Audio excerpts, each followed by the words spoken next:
مفخم فخر دو عالم شمس معظم صاحب قرآن و معراج نمائندہ خدا حضرت محمد مصطفیٰ صلی اللہ علیہ وآلہ وسلم پر، ان کی اہل بیت پر، ان کے اصحاب پر میں اور آپ اللہ سے یہ دعا کرتے ہیں کہ اللہ ہمارے انتہائی قریبی دوست بھائی محمد رمضان صاحب کا جو بیٹا اللہ کو پیارا ہوا ہے، اللہ نے جو شفاعت اور اجر کے وعدے کیے ہیں وہ اللہ پورے ان کو نصیب فرمائے۔ میرے چھوٹے بھائی فیض رغام صاحب کے جو ان کا یہ چھوٹا بھائی تھا، اور یہ وہ محمد سفیان تھا کہ جو سارے گھر کا تارا تھا، محبتی تھا اور چھوٹی ہی عمر میں ثنا خان مصطفیٰ تھا۔ بچپن میں اللہ نے اس کو لیا ہے۔ روایات میں آتا ہے کہ جب معصوم بچہ اس دنیا سے جب اللہ پاک اس کو کل نفس ذائقۃ الموت کا ذائقہ وہ چکھتا ہے تو اس کو اللہ پاک ماں کی محبت سے بھی دور کیا، باپ کی محبت سے بھی دور کیا، تو قیامت والے دن وہی چھوٹا بچہ اللہ سے یہ التجا کرے گا کہ میرے اللہ تو نے دنیا میں مجھے اپنے والدین کی محبت سے دور کیا، آج میں اپنے والدین کا ہاتھ پکڑ کر ان کو جنت میں لے کر جاؤں گا۔ تو اللہ پاک اس چھوٹے بچے کی سفارش کو قبول کرتے ہوئے حکم دیں گے کہ خود بھی جنت میں چلا جاؤ اور اپنے والدین کو بھی جنت میں لے جاؤ۔ چھوٹی عمر میں جانا والدین کے لیے صدمہ تو بہت بڑا ہے، لیکن جو اللہ نے اس کا جو اجر رکھا ہے وہ بہت بڑا ہے۔ یہ جو ہماری زندگی ہے یہ اللہ کی امانت ہے، جس وقت مالک چاہے اپنی امانت واپس لے سکتا ہے۔ روایات میں آپ نے سنا کہ دنیا میں آنے کی ترتیب اللہ نے رکھی ہے کہ بڑے موجود ہوتے ہیں، ان میں چھوٹے نہیں ہوتے، چلے جاتے ہیں۔ بعض اوقات چھوٹے موجود ہوتے ہیں، بڑے نہیں ہوتے، وہ چلے جاتے ہیں۔ اللہ نے دنیا میں آنے کی ترتیب رکھی، لیکن دنیا سے جانے کی ترتیب نہیں ہے۔ جس وقت جس کا بلاوا آ جائے، جتنا اس نے اس دنیا میں کھانا اور پینا ہے، رہنا ہے، جو زندگی ہم بھی دنیا میں آئے ایک زندگی لے کر آئے، جب وہ ہماری پوری ہو جائے گی ہم بھی ایک دوسرے میں نہیں ہوں گے، لیکن مرنے سے پہلے کم از کم اتنی تیاری تو ضرور ہونی چاہیے کہ جب موت کا بلاوا آئے پھر جب قبر میں جائیں تو وہ قبر جنت کا باغ بن جائے۔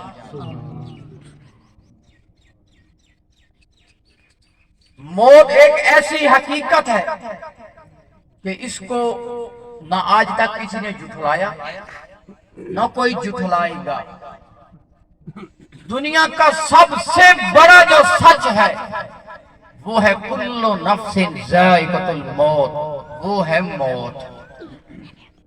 دنیا کا سب سے بڑا جو جھوٹ وہ یہی ہے کہ جو ہم کہتے ہیں کہ یہ چیز میری، یہ میری۔ یہ دیکھیں کہ جب بندہ دنیا سے رخصت ہوتا ہے، مرتا ہے، اس کے جسم پر جو کپڑے ہوں گے ان کو بھی اتار لیا جاتا ہے، وہ تو اپنا وہ بھی نہیں ہے۔ اگر ہاتھ میں انگوٹھی ہے یا گھڑی ہے اس کو بھی اتار لیتے ہیں، کچھ بھی اپنا نہیں ہے، اپنا وہی ہے جو ہم نے کھا لیا پی لیا جو کپڑے پہن لیے وہی اپنا ہے، لیکن جو پیچھے چھوڑ گئے وہ تو پیچھے والوں کا ہے، اپنا کچھ نہیں ہے، اپنا وہی ہے جو دنیا میں استعمال کر لیا یا نیک عمل کر کے پھر اپنے پاس نامہ اعمال کو بھر لیا، وہی اپنا ہے، وہی آگے کام آئے گا، اس کے علاوہ کوئی اور دنیا کی چیز کام نہیں آئے گی۔ دو چیزیں ایسی ہیں کہ انسان ان دو چیزوں میں دھوکہ کھا جاتا ہے، ایک صحت و تندرستی میں، دوسرا فرصت کے اوقات، فرصت کے لمحات، اس میں دھوکہ کھا جاتا ہے۔ صحت میں کس طرح کہ اللہ نے ہمیں صحت دی، اللہ نے ہمیں دیکھنے کے لیے آنکھیں عطا کر دی، سننے کے لیے کان دے دیے، چلنے کے لیے پاؤں دیے۔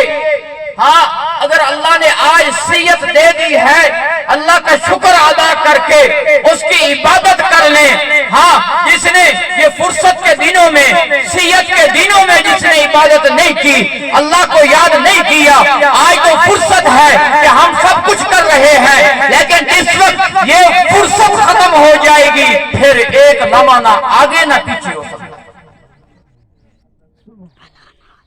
یہ فرصت کی بات سے، صحت کی بات سے ایک واقعہ یاد آ گیا کہ حضور صلی اللہ علیہ وسلم سے کسی صحابی نے سنا، کہا کہ اللہ کے نبی فرمانے لگے کہ میں نے جبریل سے یہ واقعہ سنا کہ قیامت والے دن ایک ایسا شخص ہوگا جس نے اپنی پہلی والی زندگی موت سے پہلے اس نے صرف اللہ کو راضی کیا ہوگا، اس نے اللہ سے یہ دعا کی کہ اللہ میں کسی ایسی جگہ پر جانا چاہتا ہوں، تیری عبادت کرنا چاہتا ہوں جہاں دنیا کا کوئی اور بندہ میرے ساتھ نہ ہو۔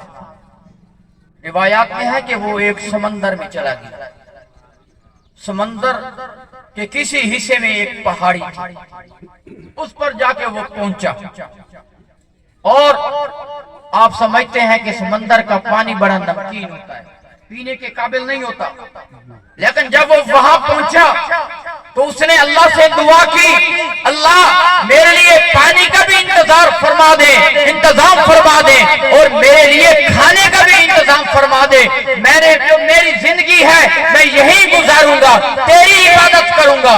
روایات میں ہے کہ اللہ نے اس کے لیے اس سمندر کے جو اس کے اندر جو تھا پہاڑ، اس کے اندر اللہ نے ایک انار کا درخت پیدا فرما دیا، جس سے وہ انار توڑ کر کھاتا، اپنی زندگی بسر کرتا، اور اس نمکین اور کھارے پانی کے اندر انگلی کے برابر اللہ نے ایک چشمہ جاری کر دیا جو میٹھے پانی کا تھا، جو ٹھنڈے پانی کا تھا، وہ پانی پیتا اور انار کھاتا۔ اس طرح اس کو 500 سال گزر گئے اللہ کی عبادت کرتے کرتے۔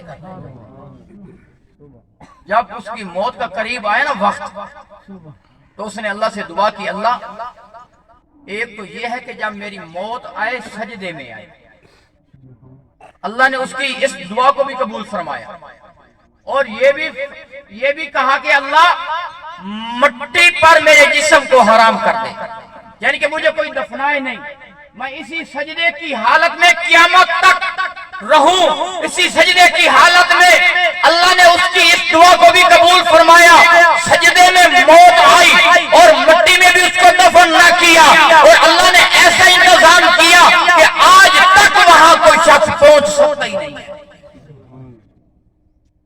جب اس کو موت ہو گئی نا تو اللہ نے فرشتوں کو حکم دیا، ایسے کرو اس کو میرے فضل سے، میری رحمت سے جنت میں ڈال دو، جنت میں لے جاؤ، داخل کرو۔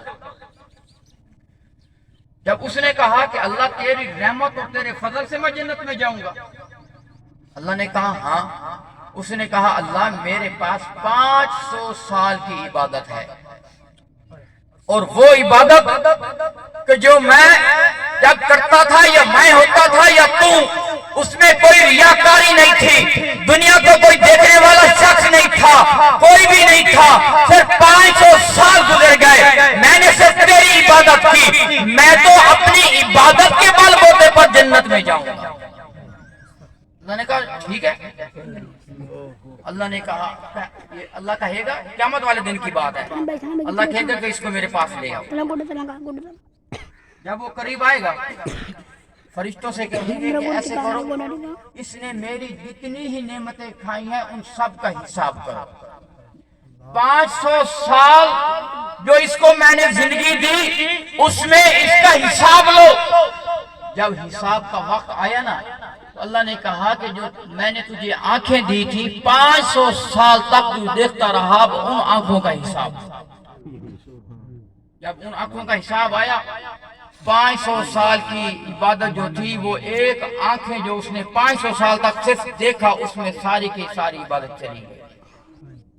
اب اللہ نے کہا کہ اس کو لے آؤ, اسے کہو کہ جو تو نے 500 سال تک اپنے کانوں سے سنتا رہا اس کا حساب دو, جو 500 سال تک اپنے ہاتھوں سے کام کرتا رہا اب اس کا حساب دو, جو 500 سال تک عقل استعمال کرتا رہا دماغ استعمال کرتا رہا اس کا حساب دو, جو 500 سال تک تو چلتا رہا اس کا حساب دو. یہ تو ہے اللہ کی نعمتیں جو تجھے صحت دی, اب اس کا حساب دو. ہاں اب اس کے بعد جو تو نے میں نے تیرے لیے انار کا درخت پیدا کیا اس کے ایک ایک دانے کا حساب دو, جو میں نے تیرے لیے ٹھنڈے اور میٹھے پانی کا چشمہ جاری کیا سمندر میں نمکین پانی کے اندر کھارے پانی کے اندر میٹھے اور ٹھنڈے پانی کا انتظام کیا. جب کوئی کھانے کے لیے کوئی چیز نہیں تھی میں نے تیرے لیے وہاں انار کا درخت پیدا کیا, تو اس سے انار کو توڑتا پھر کھاتا تھا. اب ساری 500 سال جو نعمتیں تو نے میری استعمال کی ہیں ایک ایک کا حساب. اب اس کے پاس کچھ ہوتا تو حساب کے لیے پیش کرتا. اس نے اللہ سے معافی مانگی, اللہ مجھے معاف کر دے. اللہ کہے گا اس کو آپ میرے پاس اور لے آؤ. جب وہ آئے گا کہا کہ تو نے تو کہا تھا کہ میرے پاس 500 سال کی عبادت ہے, وہ تو صرف ایک نظر میں چلی گئی, باقی نعمتیں جو کان کی نعمت تھی, جو ہاتھ کی نعمت تھی, جو پاؤں کی نعمت تھی, جو دماغ کی نعمت تھی, جو میں نے تیرے لیے انار کا درخت پیدا کیا, جو پانی کا انتظام کیا, اب اس کا حساب دے. ابھی تو اپنی بات سے مکر گیا کہ میں تو اپنی عبادت پہ بل بوتے پر جاؤں گا. ہاں میرے دوستوں بات وہی ہے, عبادت بھی کرنی ہے کیونکہ اللہ کا حکم ہے, نماز پڑھنی ہے. نماز میرے کے نبی کی آنکھوں کی ٹھنڈک ہے. نماز جو ہے یہ شیطان کا منہ کالا کرتی ہے. نماز جو ہے یہ جنت کا راستہ ہے, یہ جنت کی چابی ہے. اس کو تو پڑھنا ہے ہر حال میں. جو اللہ نے نیکی کا حکم دیا ہے ان کو پورا کرنا ہے. اللہ کا حکم جان کر, لیکن اس کے ساتھ ساتھ اللہ کی رحمت کی بھی امید لگانی ہے, اس کے فضل کی بھی امید لگانی ہے. اگر اس کی رحمت ہوگی, اگر اس کا فضل ہوگا, پھر دامن کی نیکیوں سے بھرا ہوا ہوگا, پھر جنت انتظار میں, پھر جنت کے طلبگار ہوگا. میرے دوستوں نماز بڑی ضروری ہے. نماز پڑھو, خود بھی نماز قائم کرو اور اپنے گھر والوں کو بھی نماز پڑھنے کا حکم دو, ان کو بھی ساتھ پڑھاؤ. اپنے بچوں کو نماز کا عادی کرو. جو جان بوجھ کر جو نماز چھوڑتا ہے حدیث شریف میں ہے کہ اس نے کفر کیا. اللہ معاف کرے. کتنے لوگ ہیں جو ڈیلی نماز نہیں پڑھتے. ہاں حضرت سلطان بہو رحمت اللہ علیہ کا ایک مشہور واقعہ ہے کہ وہ صبح سویرے نماز پڑھ کر گلیوں میں جا رہے تھے, پھر بازار میں جا رہے تھے, دیکھا کہ ایک کتا ہے جس نے اپنے منہ پر اپنا پاؤں ہاتھ رکھا ہوا ہے. حضرت سلطان بہو نے اس سے پوچھا, اے کتے تو نے اپنے چہرے کو کیوں چھپایا ہوا ہے؟ تو وہ کہنے لگا میں نے اس لیے چھپایا ہوا ہے کہ کسی صبح کا وقت ہے, کسی بے نمازی کی نظر میرے چہرے پر نہ پڑے. ایک اور روایت ہے کہ ایک دفعہ گدھے نے کہا اللہ تیرا شکر ہے تو نے مجھے گدھا بنایا, کتا نہیں بنایا. پھر کتا کہنے لگا اللہ تیرا شکر ہے کہ تو نے کتا بنایا، مجھے سور نہیں بنایا۔ اب سور کی بات بھی سنے، سور کہہ رہا ہے اللہ تیرا شکر تو نے سور بنایا ہے، بے نمازی نہیں بنایا۔ مسلمانوں، مومن اور کافر میں فرق کرنے والی جو چیز ہے وہ نماز ہے۔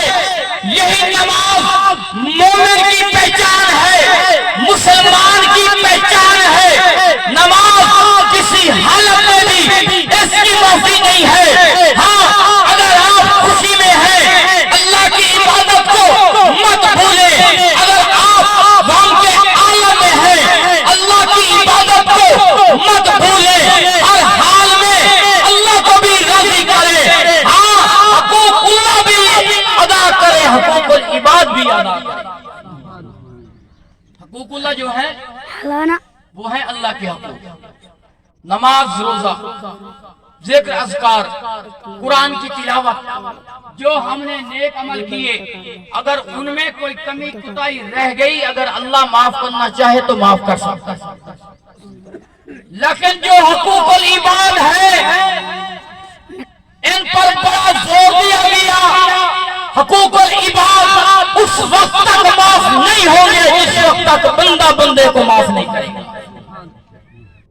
حدیث شریف میں ہے کہ اگر کسی نے کسی پر کوئی ظلم کیا ہوگا، اگر ایک جانور نے دوسرے جانور پر ظلم کیا ہوگا، اگر ظلم کرنے والے جانور کے سینگ ہوں گے، جس پر ظلم ہوا ہوگا اگر اس کے سینگ نہیں ہوں گے، قیامت والے دن اللہ دونوں جانوروں کو زندہ کر کے دونوں کے سامنے کھڑا کرے گا، اور جس کے سینگ نہیں تھے اس کو سینگ دے کر کہے گا کہ دنیا میں اس نے تیرے ساتھ ظلم کیا تھا، آج اپنا بدلہ لے لو، آج اپنا بدلہ لے لو۔ میرے دوستو، ظالم مت بنے، ہاں حقوق اللہ بھی ادا کرے، اس کے ساتھ ساتھ حقوق العباد بھی ان کا بھی خیال رکھیں۔ جب یہ چیزیں آ جائیں گی پھر ہم کامل مسلمان ہوں گے۔ میں نے جو روایت پڑھی تھی کہ اگر اللہ نے صیت دے دی، اس کا بھی خیال رکھتے ہوئے آج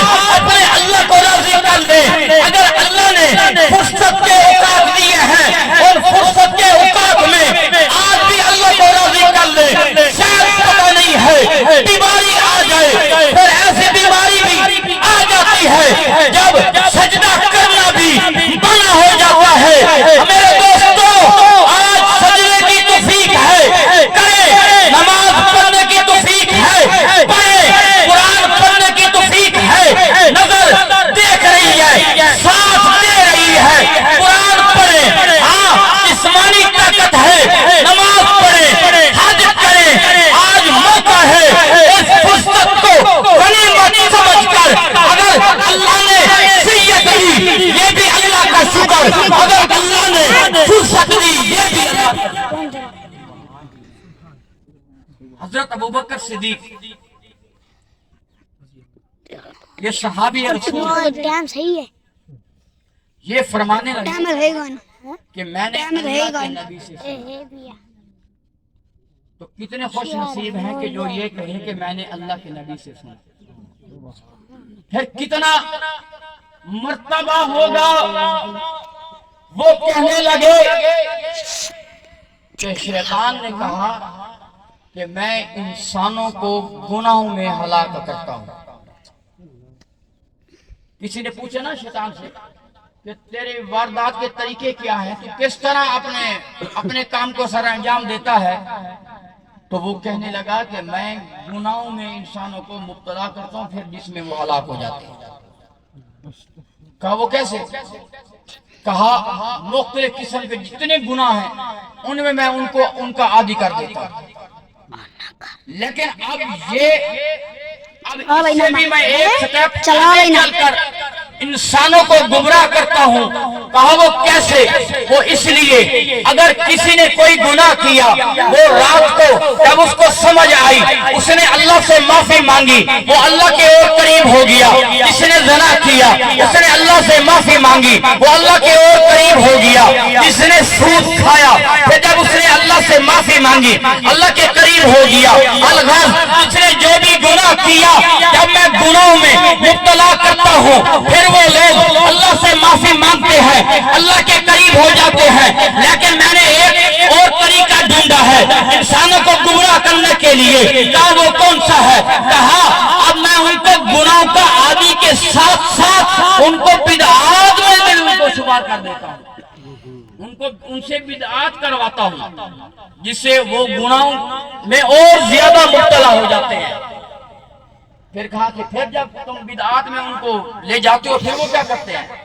تو اس وقت فرمانے لگے کہ اگر تو ان کو بدعات میں لے کر جائے گا، اگر وہ اس کے مقابلے میں سنت پر عمل کریں گے، سنت کو فالو کریں گے، پھر جس چیز پر تو نے بدعات پر ان کو لگایا ہوگا، وہ تیری اس بات پر نہیں آئیں گے۔ میرے دوستو، یہ شیطان کی، جب شیطان تو یہی چاہتا ہے، جب اللہ نے حضرت آدم علیہ السلام کو بنا رہے تھے، جب بنایا تو اس کو جو حکم دیا کہ آدم کو سجدہ کرو، تو اس نے انکار کر دیا۔ پھر اس نے اللہ سے مہلت مانگی، اللہ مجھے اتنی مہلت دے قیامت تک، پھر میں بھی، میرا بھی مقابلہ ہے، تیرے بندوں کو گمراہ کروں گا۔ تو پھر اس وقت اللہ نے کہا کہ جو میرے نیک بندے ہوں گے، جو صراط مستقیم پر چلنے والے ہوں گے، تو وہ تیری بات پر نہیں آئیں گے۔ ہاں، یہ کہنے لگا جو گناہ گار ہوں گے، جو کمزور ایمان والے ہوں گے، ان کو میں گمراہ کروں گا۔ ہاں، پھر یہ کہنے لگا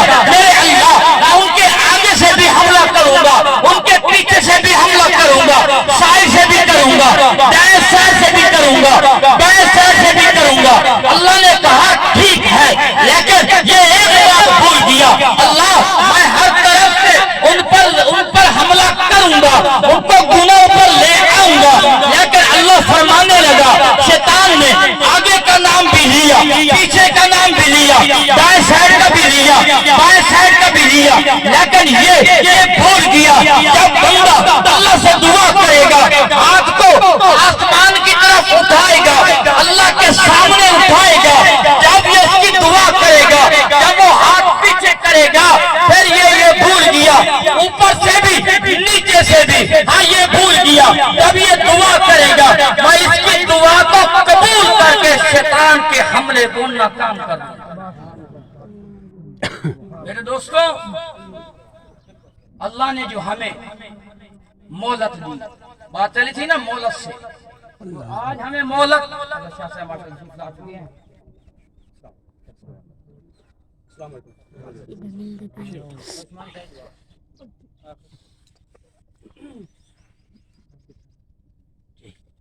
یہ کہہ رہے ہیں کہ تھوڑا تھوڑا سا آگے آئے، درود بھی پڑھ کر آگے بھی آ جائیں۔